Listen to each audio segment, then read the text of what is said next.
आज है neuro assessment की दूसरी क्लास। तो सबसे पहले अपन बात करेंगे चीफ कंप्लेंट्स की। चीफ कंप्लेंट्स क्या होती है? चीफ कंप्लेन, क्या कंप्लेन लेके पेशेंट आपके पास आया। जैसे उसने बोला, क्या जनरली क्या कंप्लेन लेके आता है कि मेरे कहीं दर्द हो रहा है, ठीक है, या फिर बोलता है कि मेरे को सीढ़ियां चढ़ने में दिक्कत है, सीढ़ियां उतरने में दिक्कत है, ठीक है, ऐसी कोई कंप्लेन लेके आता है तो वो आ जाएंगे हमारी चीफ कंप्लेन में। चीफ कंप्लेन में ऐसे लिखना है जैसे वो सिंपली अपनी लैंग्वेज में जो बता रहा है कि हाँ मेरे को यहाँ दर्द हो रहा है, या फिर मेरे को सीढ़ियां चढ़ने में दिक्कत आ रही है, या मेरे को चलने में दिक्कत आ रही है, या फिर मेरे को झुकने में दर्द हो रहा है। तो वो सारी चीजें आ जाएंगी हमारी चीफ कंप्लेन में। फिर एक पॉइंट आता है प्रेजेंट इलनेस, ठीक है। प्रेजेंट इलनेस के बारे में अगर बात करोगे, ठीक है, तो प्रेजेंट इलनेस में हमारा क्या आता है कि वो जो भी सिम्टम्स बता रहा है, ठीक है, उनको रिलेट करना, ठीक है। जैसे प्रेजेंट इलनेस में कि वो जो चीजें बता रहा है कि मेरे दर्द हो रहा है, तो दर्द कैसे स्टार्ट हुआ, कब से दर्द हो रहा है, ठीक है, उसके लिए आपने क्या किया, किसको दिखाया, क्या दवाइयां ली, या फिर डॉक्टर ने क्या सलाह दी, या फिर आपने किसी को दिखाया नहीं दिखाया, वो सारी चीजें। तो सारे सिम्टम्स को जो रिलेट करता है वो प्रेजेंट इलनेस में। अब दो तरह के लोग होते हैं, एक तो होते हैं वो अपनी कहानी को इतना लंबा चौड़ा सुना देते हैं कि अरे सर मेरे ये हुआ, मैं वहां गया था, मैं वहां से गिरा, ठीक है। तो आपको क्या करना चाहिए, आपको पूरी कहानी सुननी चाहिए या नहीं सुननी चाहिए? अगर आप नहीं सुनोगे तो पेशेंट बोलेगा कि अरे सर ने तो मेरी पूरी बात ही नहीं सुनी, ठीक है। तो आप क्या करो, आप उनसे क्वेश्चन पूछ लो खुद ही आगे से कि आपको ऐसी कोई दिक्कत है क्या, ऐसा लगता है क्या, बैठने में दर्द होता है क्या, या फिर आराम करने पर दर्द ठीक होता है क्या, ऐसी चीजें। तो उनसे खुद ही क्वेश्चन पूछ लो। फिर उसके बाद आती है past medical history. Past medical history में कैसे कि उसको पहले से कोई डिजीज है क्या, जैसे डायबिटीज, हाइपरटेंशन, ठीक है, या किसी भी तरह की कोई एलर्जी। ये सारी चीजें किसमें आ जाएंगी? पास्ट मेडिकल हिस्ट्री में, क्योंकि जब आप उसका रिहैब प्लान बना रहे होगे तो ये चीजें मैटर करेंगी। पता चला उसको हाइपरटेंशन है, आपने उसकी एचआर मैक्स बढ़ा दी, 200 से ऊपर पहुंचा दी, और उसको वो हार्ट कंडीशन है, इसलिए पास्ट मेडिकल हिस्ट्री जानना बहुत जरूरी है। या फिर पता चला उसका कहीं और का ऑपरेशन हो रखा है, वो सारी चीजें असेसमेंट है। पता चला उसका राइट नी का ऑपरेशन हो रखा है इसलिए उसके लेफ्ट पैर में पेन आता है, ये भी हो सकता है, तो आपके वो भी असेसमेंट में मदद करेगा, क्योंकि मेडिकल हिस्ट्री के साथ साथ में आप सर्जिकल हिस्ट्री भी लेते हो। फिर एक आती है पर्सनल हिस्ट्री। पर्सनल हिस्ट्री में क्या जानना होता है? पर्सनल हिस्ट्री में स्मोकिंग, अल्कोहल, उसकी डाइट, लाइफस्टाइल, इस सब चीज के बारे में, ठीक है। इसके अंदर अपन जानते हैं क्योंकि स्मोकिंग और अल्कोहल न्यूरो कंडीशंस के लिए काफी ज्यादा रिस्पॉन्सिबल होती है ना। तो इसके अलावा उसकी डाइट वगैरह उससे भी डिफाइन होता है कि वो प्रोटीन कंटेंट वगैरह कितना लेता है, क्या लेता है, वो सारी चीजें भी। कई बार क्या होता है, प्रोटीन डेफिशिएंसी की वजह से उसको मल्टीपल जॉइंट पेन भी आ सकता है, ठीक है। उसके बाद फैमिली हिस्ट्री, काफी सारे केसेस में फैमिली हिस्ट्री रिलेट करती है। जैसे सेरेब्रल पाल्सी, अगर एक बच्चे को सेरेब्रल पाल्सी है तो 25% चांसेस रहते हैं कि उनका जो दूसरा बच्चा होगा उसको सेरेब्रल पाल्सी हो। तो ये जेनेटिक भी होता है, तो इसलिए फैमिली हिस्ट्री भी लेना इंपॉर्टेंट है। सोशियो इकोनॉमिकल हिस्ट्री, जैसे मैंने तुमको बताया कि सोशल हिस्ट्री लेना क्यों इंपॉर्टेंट है। सोशल इसलिए कि उसके आसपास का, तुम जो उसको ट्रीटमेंट या होम एक्सरसाइज प्रोग्राम बता रहे हो, तो उसके आसपास का एनवायरनमेंट कैसा है, उसके घर का एनवायरनमेंट कैसा है, कैसे लोगों को इंसान बीच में रहता है, ठीक है, क्या आप जो चीजें बता रहे हो वो कर पाएगा घर पे, ये चीजें जानना भी इंपॉर्टेंट होती है। तो इसलिए उसकी सोशल हिस्ट्री, और काफी सोशल हिस्ट्री का आपकी साइकोलॉजी पे भी इफेक्ट पड़ता है, आपकी मेंटल हेल्थ पे भी इफेक्ट पड़ता है, जिसकी वजह से साइकोलॉजिकल पेन होना, ये सारी चीजें भी आजकल नॉर्मल है।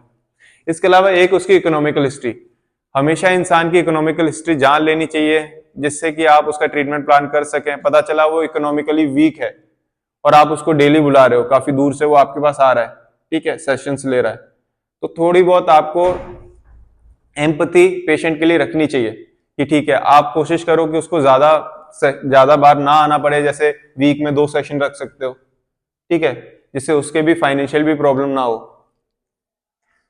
उसके बाद आती है एक पेन हिस्ट्री। पेन हिस्ट्री में हम क्या क्या जानते हैं? पेन हिस्ट्री में हम जानते हैं साइड, और एक होती है साइट, दोनों में डिफरेंस होता है। साइड का मतलब होता है उसको कौन से साइड, राइट साइड या लेफ्ट साइड, ठीक है। साइड का मतलब होता है कौन से एरिया में, पता चला वो अपर बैक बता रहा है, लोअर बैक बता रहा है, रिस्ट बता रहा है, नी बता रहा है, तो उसकी साइट। ऑनसेट मतलब जो भी पेन उसको है वो कैसे, या तो ग्रेजुअली बढ़ा था या फिर अचानक से सडन पेन आता है, ठीक है, तो ये चीजें जानना ऑनसेट में। एक होता है ड्यूरेशन ऑफ पेन, कितने लंबे टाइम से पेन हो रहा है, तो वो ड्यूरेशन में आ जाता है, ठीक है। टाइप ऑफ पेन में क्या आता है, टाइप ऑफ पेन में किस टाइप का पेन है, जैसे एक होता है अपना नॉसिसेप्टिव पेन, कोई भी इंजरी हुई, ठीक है, उसके बाद अपन को पेन आया, जैसे कोई भी मस्कुलोस्केलेटल इंजरी हुई, किसी के लिगामेंट, मसल में, जॉइंट, ठीक है, बोन पे डायरेक्ट ट्रॉमा, कोई भी, तो वो आता है सारा मस्कुलोस्केलेटल पेन, या फिर हम उसको नॉसिसेप्टिव पेन बोलते हैं। एक आता है हमारा न्यूरोपैथिक पेन। न्यूरोपैथिक पेन मतलब पेन रेडिएट हो रहा है, टिंगलिंग सेंसेशन आ रही है, ठीक है, ऐसे लग रहा है चींटियां काट रही हैं, ऐसे लग रहा है कुछ जल रहा है हमारे, ठीक है, ये सारा हमारे किस में आता है, न्यूरोपैथिक पेन में। एक होता है आर्थराइटिक पेन, जिसको अपन इन्फ्लामेटरी पेन बोलते हैं, कि इन्फ्लामेशन हो गया इसलिए उसको रेस्टिंग पेन भी है, ठीक है। उसके अलावा अक्यूट, अगर और टाइप्स देखो तो अक्यूट पेन भी होता है, क्रोनिक पेन भी होता है। अक्यूट पेन जैसे अभी कोई इंजरी हुई है, ठीक है, या फिर अभी इन्फ्लामेशन है जिसकी वजह से अक्यूट पेन आ रहा है। क्रोनिक पेन डीप पेन होता है, लंबे टाइम तक होता है। कोई पेशेंट बता रहा है आपको कि मेरे को 2 साल से लगातार यहाँ दर्द रहता है, तो वो इतना शार्प नहीं होगा उसका पेन, वो डीप डाउन कहीं पेन धीरे धीरे थोड़ा थोड़ा पेन उसको होता रहेगा और वो उसको रिलेट कर पाएगा।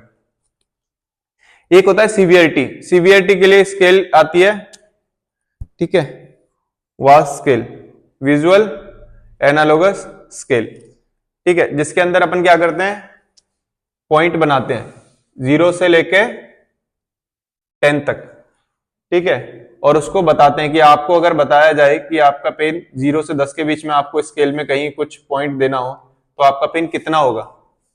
मान लो अगर उसका माइल्ड है, उसने बोल दिया मेरा पेन है 2, मॉडरेट है, उसने बोल दिया मेरा पेन है कहीं, ये मान लो कि 6 के आसपास, ठीक है, और बहुत बोल रहा है बहुत सीवियर है, मतलब 8 से लेके 8, 9, 10 के बीच। 10 मतलब बहुत ज्यादा सीवियर, जो कभी फील ही नहीं किया उसने। 0 मतलब कोई पेन नहीं है बिल्कुल भी, ठीक है।